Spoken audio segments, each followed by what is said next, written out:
आयाने एक plus sized लड़की जिसके दिल में हिम्मत भी है और उम्मीद भी आखिरकार अपनी फीलिंग्स कन्फेस करने की ताकत जुटा लेती है हयातो से, उस लड़के से जिसे वो बहुत टाइम से पसंद करती आई है। जब से हयातो ने उसे गिरती हुई बुद्धिस्ट मूर्ति से बचाया था, उस दिन से आयाने का दिल चुपचाप उसी का हो गया था। कांपते हुए हाथों से वो उसे चॉकलेट्स का एक बॉक्स देती है, वो चॉकलेट्स जो उसने खुद बनाई होती हैं। लेकिन प्यार के बदले हयातो की नज़र उस पर नीचे से ऊपर जाती है और फिर सिर्फ एक शब्द के साथ वो उसकी पूरी दुनिया तोड़ देता है। डस्कोयो, सूमो रेसलिंग में सुना जाने वाला एक चीयर, लेकिन उस पल वो शब्द उसके जिस्म का मजाक बन जाता है। हंसी, चुभन, शर्म, सब कुछ एक साथ उस पर टूट पड़ता है। आयाने जबरदस्ती एक मुस्कान लाती है, लेकिन अंदर से वो पूरी तरह बिखर चुकी होती है। न दोस्तों का साथ, न अपने फेवरेट आइडल्स के वीडियोस, कुछ भी उस दर्द को कम नहीं कर पाता। और इसी टूटे हुए दिल से उसकी असली जर्नी शुरू होती है। ये कहानी है आयाने सुकाहारा की।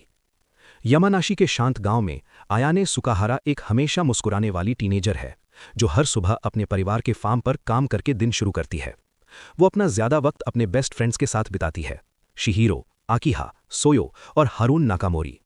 साथ मिलकर वो खुद को कहते हैं द फैट फोर।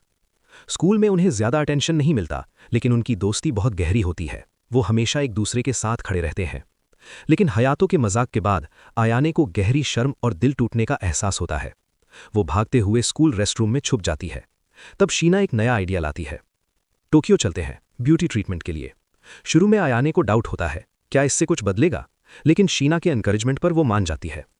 टोक्यो के एक स्टाइलिश सैलून में जो कराता का होता है, आयाने खुद को नर्वस और आउट ऑफ प्लेस महसूस करती है।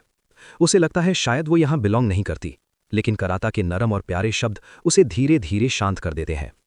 जैसे जैसे ट्रीटमेंट शुरू होता है, आयाने समझने लगती है, असली बदलाव चेहरे या जिस्म में नहीं होता, असली बदलाव होता है खुद से प्यार करना सीखने में। ग्रेजुएशन के कई साल बाद आयाने अपनी जिंदगी का नया चैप्टर शुरू करती है, इटली में। वो देश जो फाइन चॉकलेट के लिए मशहूर है। वहां उसे एक लोकल चॉकलेट शॉप में जॉब मिल जाती है, जहां वो रोज लजीज चॉकलेट्स टेस्ट करती है। पहली बार कोई उसके लुक्स का मजाक नहीं उड़ाता, कोई उसे डस्कोयो नहीं कहता।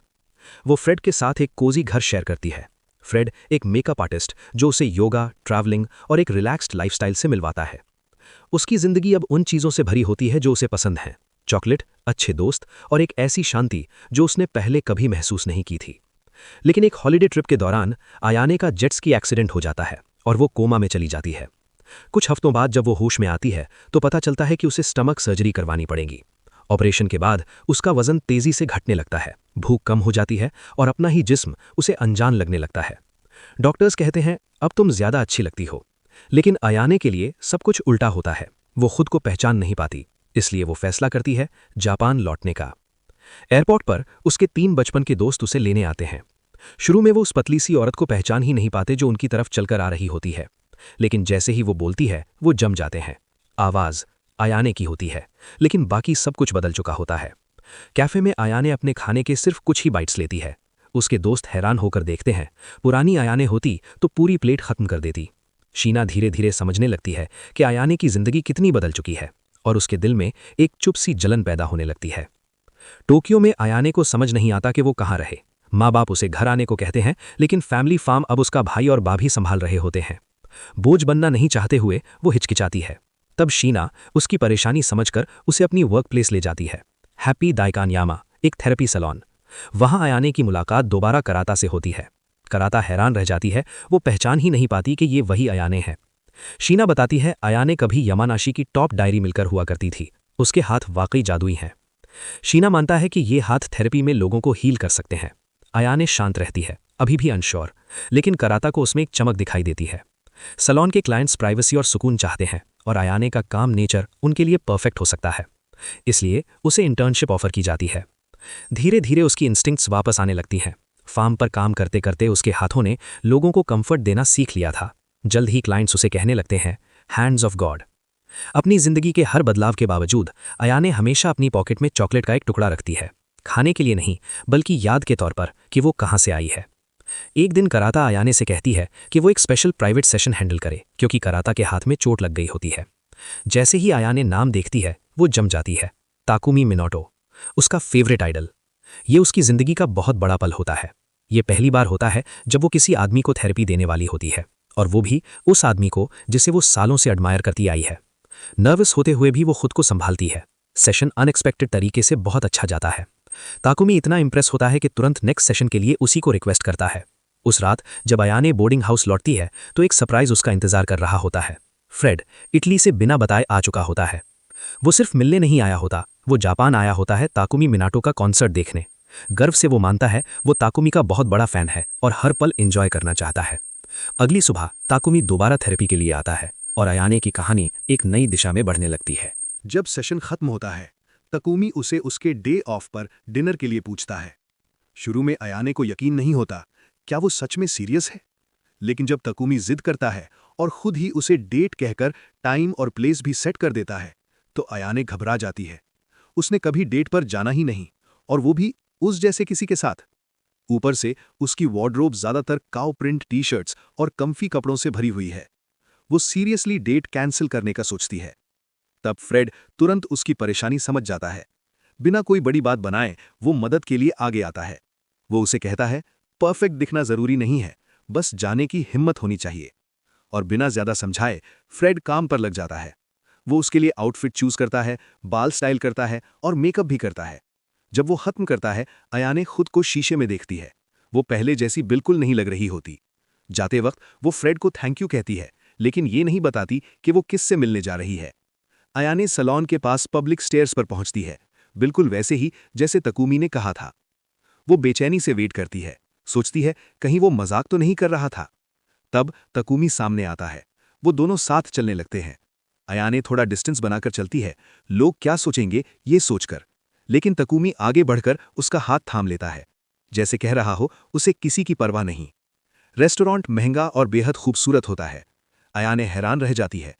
कुछ पल के लिए सब कुछ एक सपने जैसा लगता है। अचानक लाइन पोको पोको गेम का नोटिफिकेशन आता है। अयाने सोचती है शायद उसका फोन है, लेकिन वो तकुमी का होता है। दोनों हंस पड़ते हैं जब पता चलता है कि वो दोनों एक ही गेम खेलते हैं। जब तकुमी उसका लेवल देखता है 900, वो सचमुच इंप्रेस हो जाता है। वो ऐप पर एक दूसरे को फ्रेंड ऐड करते हैं। तकुमी कहता है अगर मैं कभी तुम्हें क्लोवर भेजूं तो समझ लेना मैं तुमसे दोबारा मिलना चाहता हूं। रात आराम से गुजरती है। वो मजाक करते हैं, कहानियां शेयर करते हैं और बिना किसी प्रेशर के बात करते हैं। पहली बार अयाने सिर्फ एक फैन या आउटसाइडर नहीं होती, वो बस खुद होती है और उसे लगता है कि वो सच में देखी जा रही है। डिनर के बाद भी अयाने के दिल में थोड़ा सा डाउट रहता है। वो सोचती है तकुमी जैसा कोई मुझ जैसी लड़की को क्यों पूछेगा, लेकिन तकुमी उसे रोक लेता है। वो कहता है खुद पर शक मत करो। उसके लिए उन दोनों का साथ बिताया हुआ वक्त सिर्फ इत्तेफाक नहीं था, वो मीनिंगफुल था। उस रात अयाने बोर्डिंग हाउस लौटती है एक हल्की सी मुस्कान के साथ। वो डिनर के लम्हों के बारे में सोचती रहती है। तकुमी की नज़र, उसके शब्द। फ्रेड उसे चुपचाप देखता रहता है। वो कोई सवाल नहीं करता, लेकिन उसे पता होता है कि कुछ बदल गया है। अयाने अब ज्यादा हल्का और ज्यादा खुश लग रही होती है।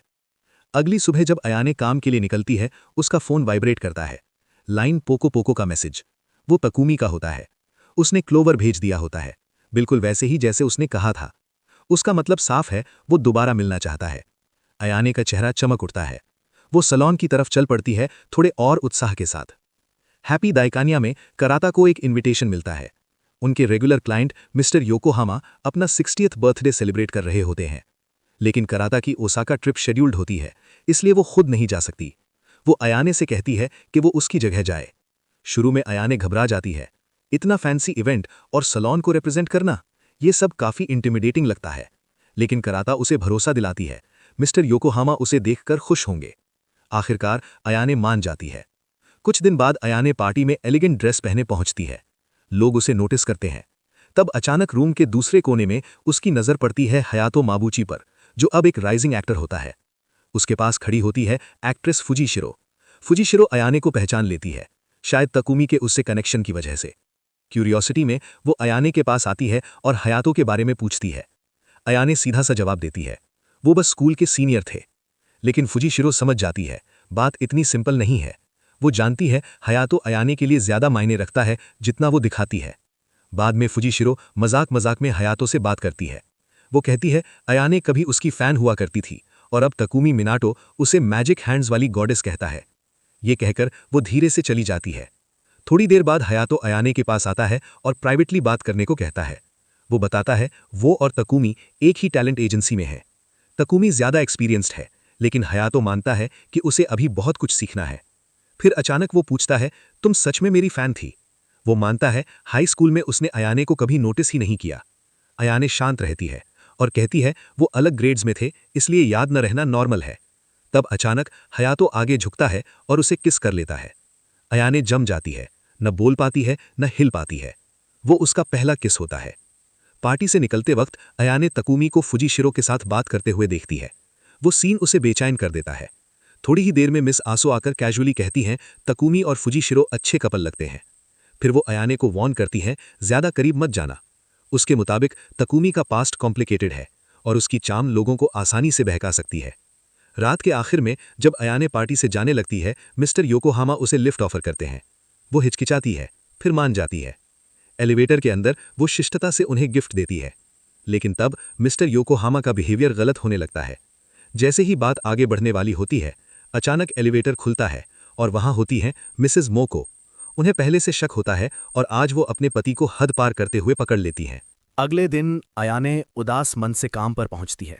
अफवाहें फैल चुकी होती हैं कि टकुमी की शायद पहले से ही कोई गर्लफ्रेंड है। ये बात उसके दिल पर भारी पड़ती है। तब हयातो आता है और बताता है कि आज टकुमी सेशन पर नहीं आएगा और उसकी जगह वो आएगा। हयातो फिर से कन्फेस करता है कि उसे अयाने पसंद है और वो उसे दोबारा किस करने की कोशिश करता है। लेकिन उससे पहले कुछ हो पाता, दरवाज़ा खुलता है। टकुमी अंदर आ जाता है। दोनों हैरान रह जाते हैं। हयातो जल्दी से सफाई देता है कि मिस आसो ने उसे भेजा था। टकुमी बिजी है सोचा, इसलिए वो बस मदद करना चाहता था। लेकिन टकुमी सीधा बात पर आता है। वो कहता है फुगाशिरो के साथ उसका रिश्ता खत्म हो चुका है। वो यहां सिर्फ इसलिए आया है ताकि अयाने से सच बोले और सब कुछ क्लियरली समझा सके। इसी दौरान हयातो और फुगाशिरो एक प्राइवेट फोन कॉल पर बात कर रहे होते हैं। दोनों के चेहरों पर टेंशन होती है। टकुमी और अयाने के करीब आने से वो दोनों परेशान होते जा रहे होते हैं। कुछ दिन बाद टकुमी अयाने को उसी रेस्टोरेंट में बुलाता है जहां उनकी पहली डिनर डेट हुई थी। वो माफी मांगता है फुगाशिरो के पास्ट को छुपाने के लिए, लेकिन अयाने आसानी से पिघलती नहीं। वो कहती है तुम मुझे जानते ही नहीं, मैं कोई परफेक्ट वर्जन नहीं हूं। तब अचानक फुगाशिरो बीच में आ जाती है। वो अयाने को उसके पुराने निकनेम से बुलाती है, डैस्कॉय सुकाहारा, और एक फोटो दिखाती है अयाने की, ट्रांसफॉर्मेशन से पहले की। टकुमी शॉक हो जाता है। फोटो में जो लड़की होती है वो सामने बैठी अयाने से बिल्कुल अलग लग रही होती है। अयाने कुछ नहीं छुपाती, वो सब सच मान लेती है। वजन कम होने के बाद का दर्द, कमरे में छुपकर रहना, दिन भर गेम्स खेलना, खुद को बेकार महसूस करना, और बिना कुछ कहे वो वहां से चली जाती है। टकुमी उसके पीछे जाने की कोशिश करता है, लेकिन देर हो चुकी होती है। पपरात्जी उन्हें देख लेते हैं और भागते हुए आ जाते हैं।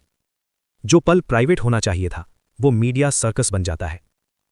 उस रात अयाने अकेली कमरे में फूट फूट कर रोती है। अगली सुबह सड़क पर दो टीनेज लड़कियां उसका रास्ता रोक लेती हैं। वो उसे दोष देती हैं टकुमी और फुगाशिरो के ब्रेकअप के लिए। जब अयाने सैलून पहुंचती है तो रिपोर्टर्स पहले से मौजूद होते हैं। माइक्रोफोन्स उसके चेहरे पर थोप दिए जाते हैं। उसकी पर्सनल लाइफ पर सवाल बरसाए जाते हैं। अंदर काम करते हुए अयाने टीवी पर एक लाइव प्रेस कॉन्फ्रेंस देखती है। फुगाशिरो मीडिया को बताती है टकुमी के साथ जो औरत देखी गई थी वो सिर्फ एक फ्रेंड थी और वो खुद भी वहां मौजूद थी। लेकिन जल्द ही सच सामने आ जाता है। फोटो में जो लड़की थी वो फुगाशिरो नहीं थी, वो हयातो की गर्लफ्रेंड थी। पब्लिक का भरोसा हिल जाता है। हर बात पर शक होने लगता है। थोड़ी ही देर में हयातो आता है और एक और सच बताता है।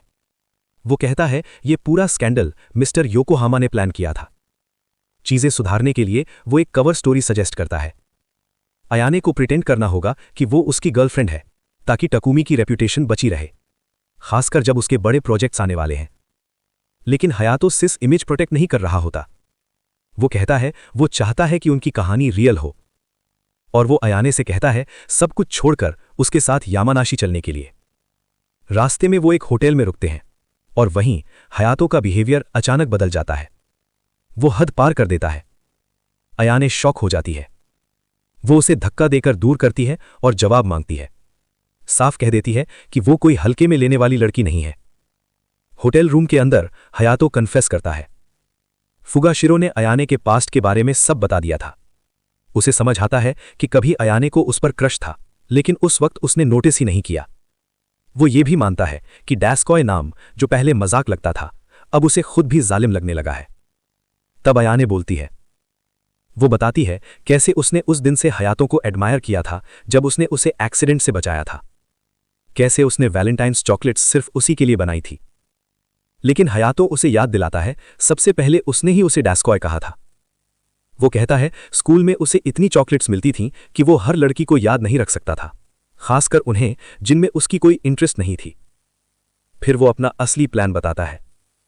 वो चाहता था टकुमी फुगाशिरो के पास लौट जाए ताकि अयाने सिर्फ उसकी रहे। ये सुनकर अयाने का गुस्सा फूट पड़ता है।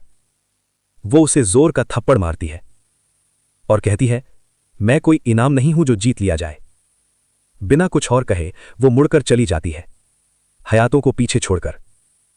घर लौटते वक्त एक चलती ट्रक से बुद्धा स्टैचू का सिर गिर जाता है, बिल्कुल उस एक्सीडेंट की तरह, सालों पहले जैसा। अयाने बच बच के रह जाती है, लेकिन इस बार टकुमी वहां होता है। वो भागकर आता है और उसे खींचकर सुरक्षित जगह ले जाता है। अयाने कांप रही होती है। टकुमी उसे मजबूती से थाम लेता है। वो कहता है उसे दोबारा देखकर कितनी खुशी हुई, और ये भी उसका पास्ट उसके लिए कभी मायने नहीं रखता था। अचानक रिपोर्टर्स आ जाते हैं, कैमरास फ्लैश होने लगते हैं। लेकिन इससे पहले कि हालात बिगड़े, अयाने के दोस्त गाड़ी में आ जाते हैं और दोनों को वहां से ले जाते हैं। वो सीधा सुकाहारा फार्म पहुंचते हैं। अयाने का परिवार उनका गर्मजोशी से स्वागत करता है। फार्म पर सब कुछ धीरे धीरे शांत हो जाता है। अपनों के बीच अयाने फिर से सुकून महसूस करती है। उसका और दोस्तों का रिश्ता धीरे धीरे हील होने लगता है। बाद में टीवी पर एक और लाइव प्रेस कॉन्फ्रेंस आती है। फुगाशिरो सबसे माफी मांगती है, टकुमी के फैंस से भी। वो टकुमी का शुक्रिया अदा करती है और बताती है कि वो सिर्फ मुश्किल वक्त में उसका साथ देना चाहती थी। ब्रॉडकास्ट के खत्म होते ही टकुमी चुपचाप फार्म से निकल जाता है। कुछ दिन बाद टकुमी और अयाने फिर मिलते हैं, उसी रेस्टोरेंट में जहां उनकी पहली खास डिनर हुई थी। वहां अयाने सच सच कहती है, उसे फुगाशिरो की हिम्मत पसंद है, लेकिन वो खुद अभी उतनी स्ट्रांग नहीं है। वो कहती है वो अभी ग्रो कर रही है, अपनी ताकत बना रही है। जब वो रेडी होगी तब वो टकुमी के पास आकर अपने दिल की बात ठीक से कहेगी। टकुमी हल्का सा मुस्कुराता है। वो वेट करने को मान जाता है, बस प्यार से कह देता है उसे ज्यादा इंतजार ना करवाए। दी एंड। और कहानी का मतलब, कभी किसी सूमो के शाउट को या गिरती हुई बुद्धा मूर्ति को अपना दिन बर्बाद मत करने देना, क्योंकि चाहे जो भी हो, तुम ग्लो अप करोगी, योगा सीखोगी, चॉकलेट बॉस की तरह खाओगी और सारे हेटर्स को पीछे छोड़ दोगी।